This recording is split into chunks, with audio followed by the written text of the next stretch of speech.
Either side of the pink there. He's taking this on though into the yellow pocket.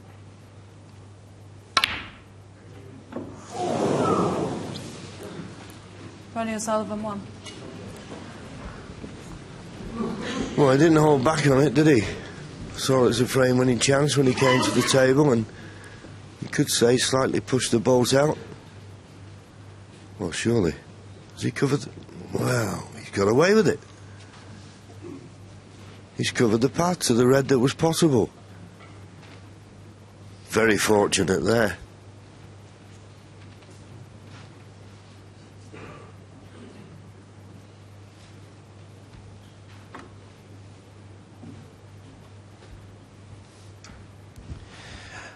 I wonder what Judd Trump's thinking just now. We don't want to know. But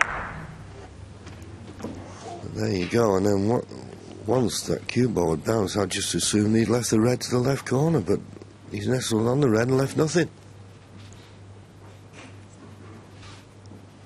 Well, sometimes the balls don't run your way, but don't let it get to you. Just play the right shot. Your opponent can't keep getting away with it. Because that's what you feel sometimes. Every time you go at the table, your opponent's had a bit of luck.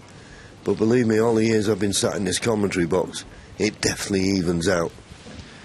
Yeah, especially over a 4-session match. Sometimes players don't choose to see their own good fortune. And he has done more sort of head shaking and smiling in this match than I've seen him in the past, Judd. He's normally shows no emotions. That's maybe a sign of what this match means to him, the pressure of the situation.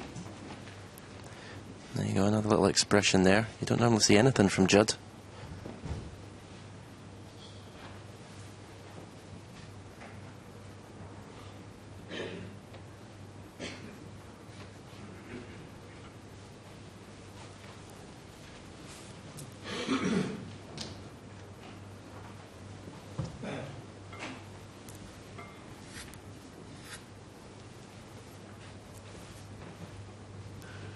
That little flick off the brown has made this a better safety shot than it looks as though it was going to be originally.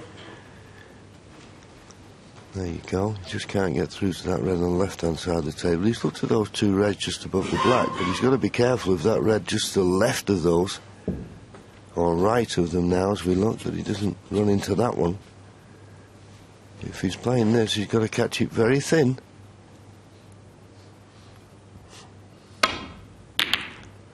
Well, he decided to stun round, and I'll tell you what, he's made a good job of that. He's made a very good job of that.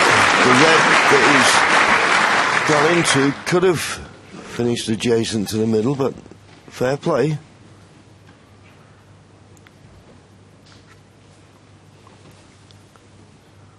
Well, he's really taking this on. This is a big shot.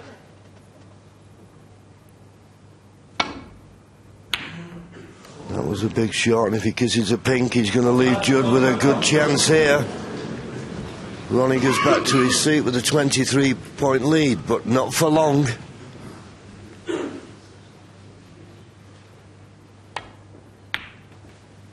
One.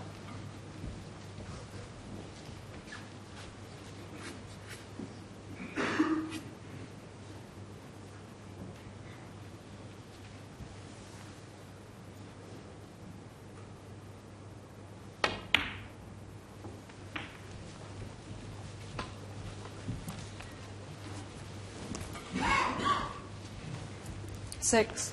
Judd was just having a look where he'd want to leave, and then he realised the red he's on now, he's got to play for the black this time. Once again, he's jumped up as though he's not happy with the contact.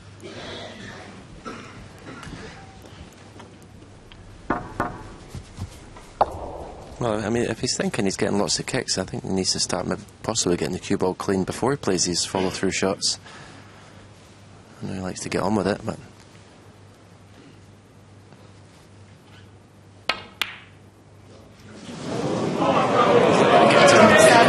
Well, it's cost him. Now, whether the fact that he got the heavy contact and he wasn't on the black as he wanted to be affected him.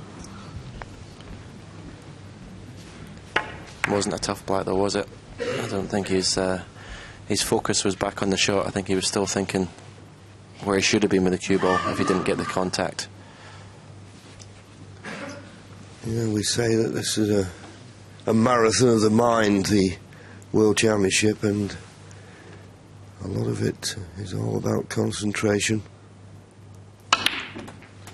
And never take your eye off the ball, no pun intended, for a moment. So this black and one more red, and Ronnie will go to the mid-session interval with a 2-frame advantage. Just take your pick time. He's got one to the left corner, he's slightly hampered. He's not hampered on this one. It's just off the cushion, so it makes it missable. These are not certainties, these, but he only needs the red. Sorry, my mistake. 9. He needs the red, the black, and the last red, funnily enough.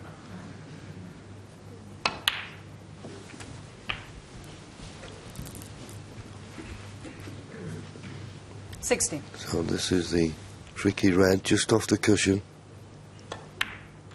No. No, just off the cushion. It went into the...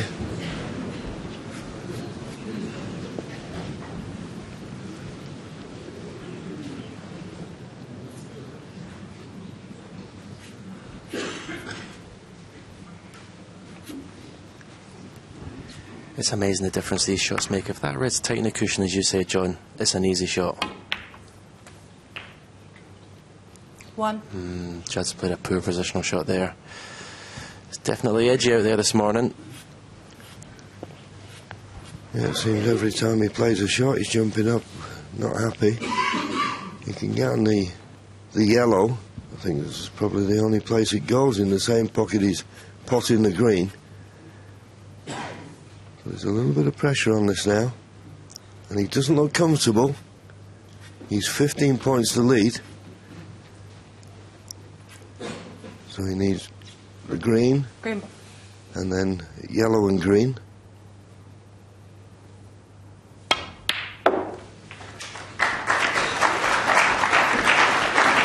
Played it well.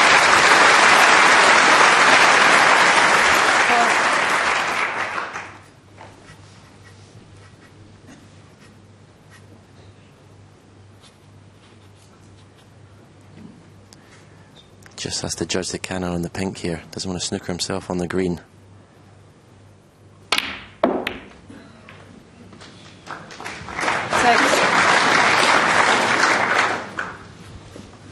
The green to go 23 points in front, with 22 remaining.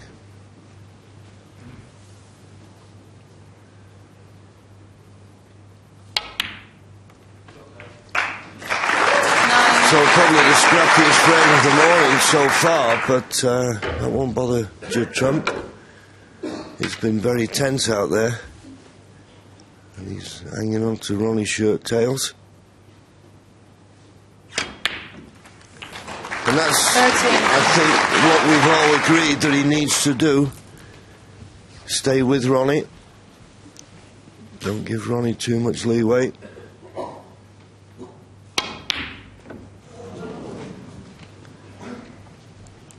So that'll be enough. They'll go to the mid-session interval. And they're still all square. You can't pick anything between them. Frame, again, that could have gone either way. But Judd Trump levels. It's 6-all. Well, there is nothing between those two players, and interesting that they may be two of the best players on the planet, but a few nerves out there in the Crucible Theatre. They're on a mid-session interval. We'll be joining them shortly. In the meantime, we're going to bring you the best of the action of the other semi-final between Ricky Walden and Barry Hawkins. That semi-final got underway last night in the first session. Walden has a good record against the man who sent Mark Selby and Ding Junhui packing. We join it with Walden leading by 3 frames to 2. We're going to join it in frame 6, and it's Hawkins to play.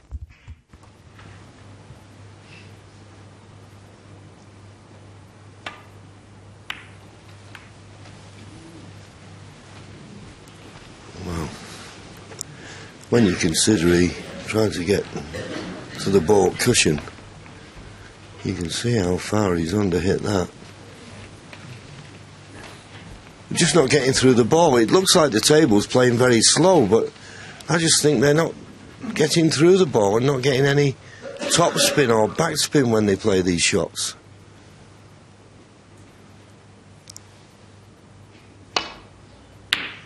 That's a better pot.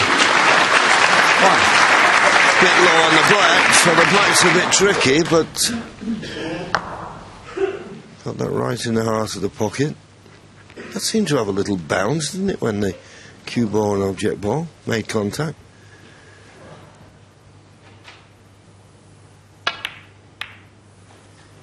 Yeah, nicely played, and as I say, he had to play the cannon to hold the cue ball. Perfect. 8.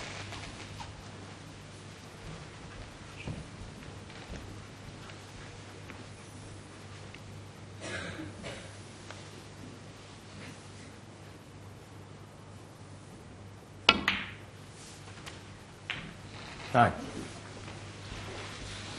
Needs to get back into his stride, Ricky, doesn't he, really? Played lovely in the first 2 frames. Got a little bit bogged down in the next 3. This is the kind of speed he likes to play.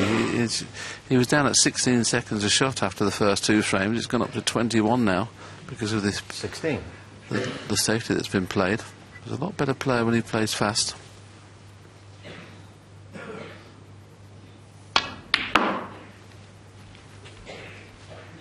17.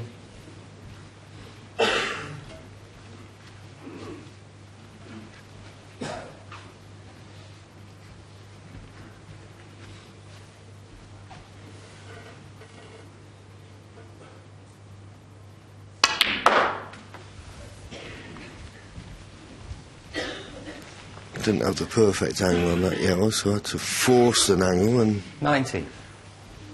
he's okay. The only slight problem is you probably have to use the rest.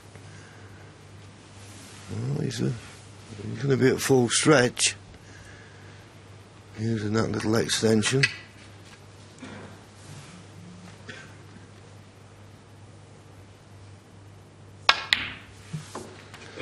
$20. Decided not to do much with the cue ball. Thought straight blue into the far left corner would be good enough. You wouldn't expect him to miss this. And if it's straight, and it looks straight enough, just a straightforward screw back for the red just above the black. Or as it turns out, the one just to the right of the pink. 25.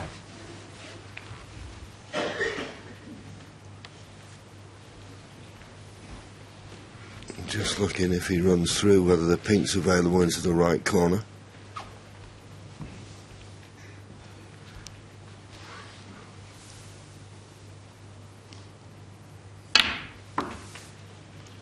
$26.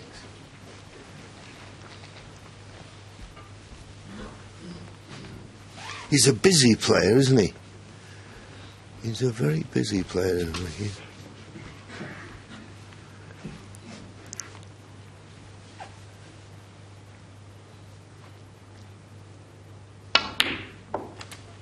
Another kick. Another heavy contact. This table hasn't played that well tonight, to be honest with you. There you go. Look. And the cue ball at the black as it happened. I don't think it's knocked him out of position, but it's just left the cue ball a little bit close to the side cushion than we would like.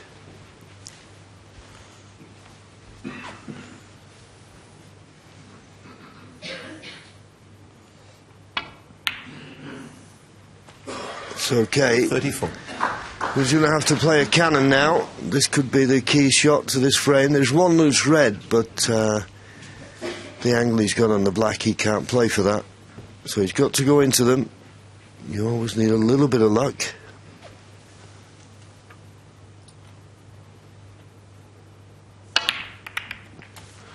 He's worked out perfectly. Good shot. Yes, deserved for a frame like that. Couldn't have played it better.